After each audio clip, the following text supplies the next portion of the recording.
Le constat qu'on fait de l'éducation en France en 2015, c'est d'une part qu'on a une chance inouïe d'être dans un pays où il y a un taux de scolarisation si élevé, on est près de 98%, c'est l'un des taux de scolarisation les plus élevés au monde.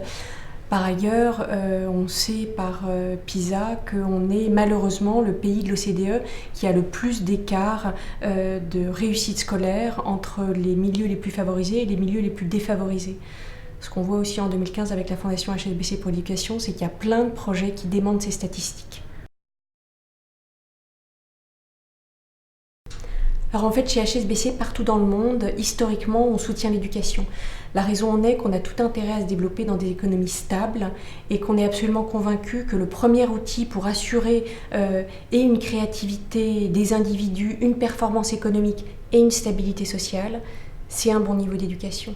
Donc les différents endroits où HSBC est implanté va soutenir des programmes qui permettent d'assurer finalement une équité face à l'éducation.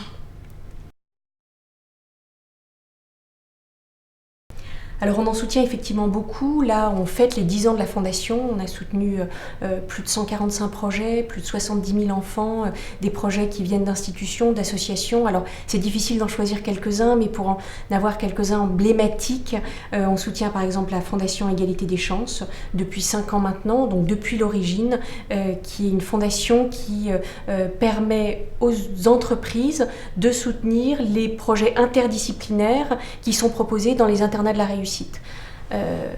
Autre projet, alors là je dirais plus micro, c'est un projet qui a été mis en place par un professeur d'histoire qui s'appelle Cyril Achard à La Courneuve, au collège Jean Villard, qui permet de sortir des classes des jeunes en situation de décrochage pendant le temps scolaire pour les raccrocher finalement au savoir. Et les résultats sont absolument édifiants. L'année dernière, ils avaient un seul décrocheur alors qu'ils en avaient plutôt une bonne vingtaine il y a 3 ans.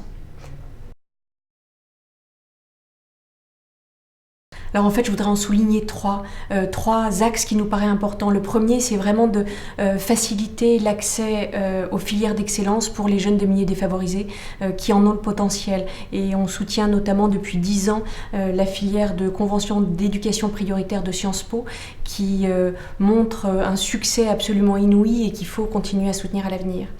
Un deuxième, c'est, me semble-t-il, lutter contre le décrochage scolaire. C'est vraiment une cause nationale. Il y a plus de 150 000 jeunes qui décrochent chaque année et c'est un sujet qu'il faut prendre à la racine. Et on soutient pour ça Agir pour l'école, qui est un projet absolument formidable qui permet de revisiter, en tout cas de reproposer une manière d'enseigner la lecture et l'écriture. Un troisième axe, c'est de lutter contre, plutôt de favoriser le raccrochage scolaire. Donc là, c'est plutôt pour les jeunes qui sortent du système scolaire quand l'école n'est plus obligatoire à partir de 16 ans. Et là, on soutient le réseau des écoles de la deuxième chance qui, c'est pareil, sont un véritable tremplin pour redonner un avenir finalement à ces jeunes. Alors pour moi, c'est l'espoir qu'il y a encore plein de solutions à envisager, de terrains encore inexplorés et à partager. Et finalement, il y a des pionniers partout dans tous les secteurs et c'est ça qu'on veut soutenir et avec la Fondation pour l'éducation et bien évidemment avec TEDx, c'est de pouvoir présenter ces nouveaux terrains qui étaient jusque-là inexplorés. Depuis 10 ans, en fait, on a une chance inouïe de pouvoir découvrir des héros absolument partout, des gens qui nous inspirent et on souhaite le partager à notre petite échelle. On a vraiment trouvé que TEDx était un accélérateur, un amplificateur pour faire connaître ces héros partout qui changent le parcours des jeunes et c'est la raison pour laquelle, dès le départ, on a souhaité s'engager et accompagner cette initiative.